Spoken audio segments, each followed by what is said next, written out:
Correct. Ponnavolu Sudhakar రెడ్డితో పాటు దుష్యంత్ రెడ్డి వీళ్ళిద్దరూ కూడా రాజకేశ్వర రెడ్డి తరపున వాదనలు వినిపిస్తున్నారు. పొన్నవోలు సుధాకర్ రెడ్డి మీకు తెలుసు పార్టీ జనరల్ సెక్రటరీగా కూడా అయ్యారు. అంతకుముందు గవర్నమెంట్ ఉన్నప్పుడు ఆయన అడిషనల్ అడ్వకేట్ జనరల్గా కూడా ఉన్నారు. అంటే వైసీపీ తరపున లాయర్లే రాజకేశ్వర రెడ్డి తరపున వాదిస్తున్నారు అనేది it is an open secret.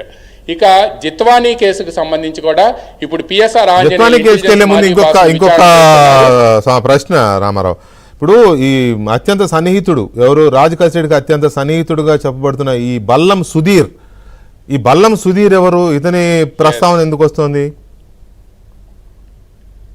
ఈ బల్లం సుధీర్ అనే అతనే అంటే మీకు దీంట్లో ఒక సింపుల్గా చెప్పాలంటే ఈ కమిషన్ల మొత్తం వ్యవహారంలో కూడా 8 లింకులు ఉన్నాయి.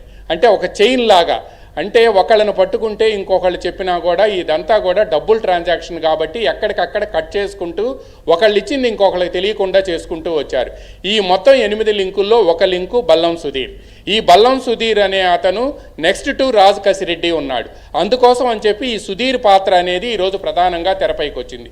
దీంతో పాటు సుధీర్ ఒక రియల్ ఎస్టేట్ కంపెనీని కూడా అక్కడ నడుపుతున్నాడు అనేది కూడా ప్రధానమైన ఆరోపణగా ఉంది. ఈ రియల్ ఎస్టేట్ కంపెనీకి 2019 నుంచి 2024 వరకు ఈడీ క్రియేషన్స్ కానీ లేకపోతే ఆరిటా హాస్పిటల్ కానీ ఈ రియల్ ఎస్టేట్ కంపెనీలో కానీ మనీ ఫ్లోట్ అంటే పెట్టుబడులు ఎక్కువగా వచ్చినాయి. ఈ పెట్టుబడులు ఎవరి దగ్గర నుంచి వచ్చినాయి, ఎలా వచ్చినాయి, ఈ పెట్టుబడుల వెనక రాజకేశ్వర రెడ్డి ఉన్నాడా లేక దాని వెనక పైన ఫస్ట్ లింక్ ఎవరైతే ఉన్నారో మనం అనుకుంటున్నారో ఈ మూలాలు ఎక్కడ తగులుతాయని అనుకుంటున్నారో వాళ్ళు ఉన్నారా అనేది కూడా సుధీర్ని బల్లం సుధీర్ని పట్టుకుంటే తెలిసిపోతుంది అనేది ఈరోజు విచారణలో ఒక నిర్ణయంగా ఉంది.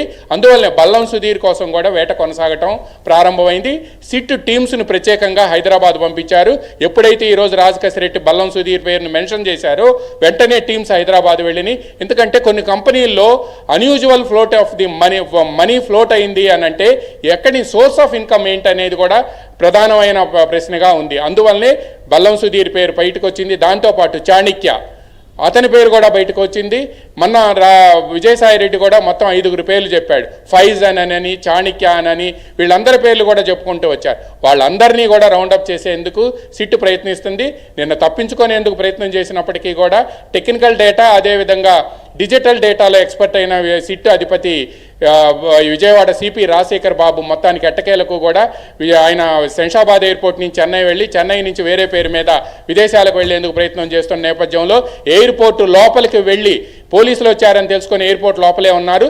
లోపలికి వెళ్ళి కూడా బయటికి తీసుకొని వచ్చారు రాజకేశ్వర రెడ్డిని. రైట్. ఇక మనం జత్వానీ కేసుకు వస్తే what about PSR Anjaneyulu case ఆయన్ని ప్రొడ్యూస్ చేశారు.